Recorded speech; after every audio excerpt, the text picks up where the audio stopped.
Hello and welcome to 5-Minute Math. Today we are looking at the 8th grade concept of modeling slope-intercept form. This is standard 8.5a in the great state of Texas, and we are using item number 37 off the 2017 released STAAR test. If you have not done so already, please go ahead and take a moment to pause the video, work this problem out on your own, unpause it, and we will look at our answers together.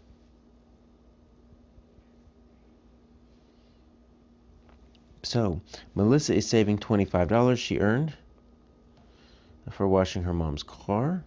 And then she earns $20 or $10 every week for doing chores, which she also saves. So she's saving $10 a week, but she also has that $25 for washing her mom's car. So we need to find T.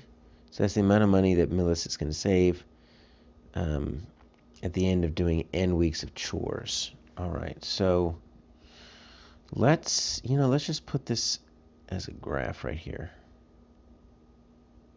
because I think if we kind of put this, or maybe a little table here. So even though they're going to give us our t right here, and then we've got our so t is going to be our total. T, I was thinking it was time, but it's actually going to be our total amount of money. Let's put n right there. I'm more used to the x and the y, but those are the two different variables they're giving us.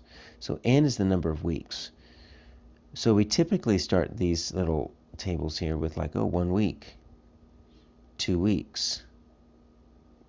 What happens at 0 weeks? So before she even starts, before she earns, this is every single week, so she hasn't even started doing chores. What does she start with? And that's where we need to be able to read this and say, you know what? She starts with $25. Okay, so she starts with $25. Then she earns $10 a week. Okay, so we're going to do a little plus 10 right here. That's 35. Plus 10. That's 45.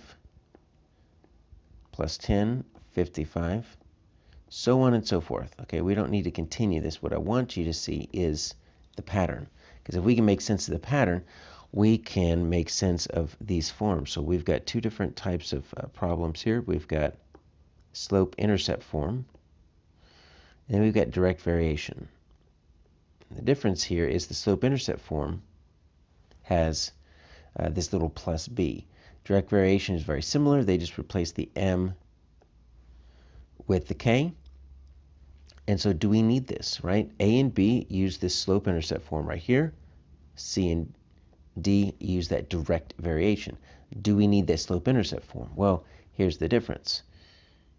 If x equals 0, two different things happen. If I put 0 right here, well, that 0 is going to cancel out the m, and so y is going to equal b. If x is 0 over here, the 0 is going to cancel out the k, and then y is going to equal 0. Well, if I've got a graph in which I've got x of 0 and y of 0, that means it goes to the origin, right? So it's proportional.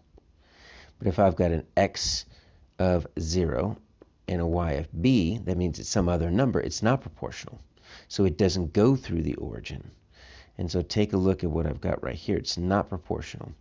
And if I'm thinking of these as my x and my y, I don't have a 0, 0. I'm starting with $25. Which means if at 0 weeks, I don't have 0 money. I still got that $25 I earned for washing my mom's car. That means we're going to use the slope-intercept form. Right? So we can at least take these two out. And that's how we can figure out that we need that plus b, because at 0 weeks, I've still got some money, $25. Now, you see, all we do here in A and B is we kind of flip the 25 and the 10 in two different spots. So this plus b right here, that's how much money we start with. So now that we've kind of done all this thinking, it's pretty obvious.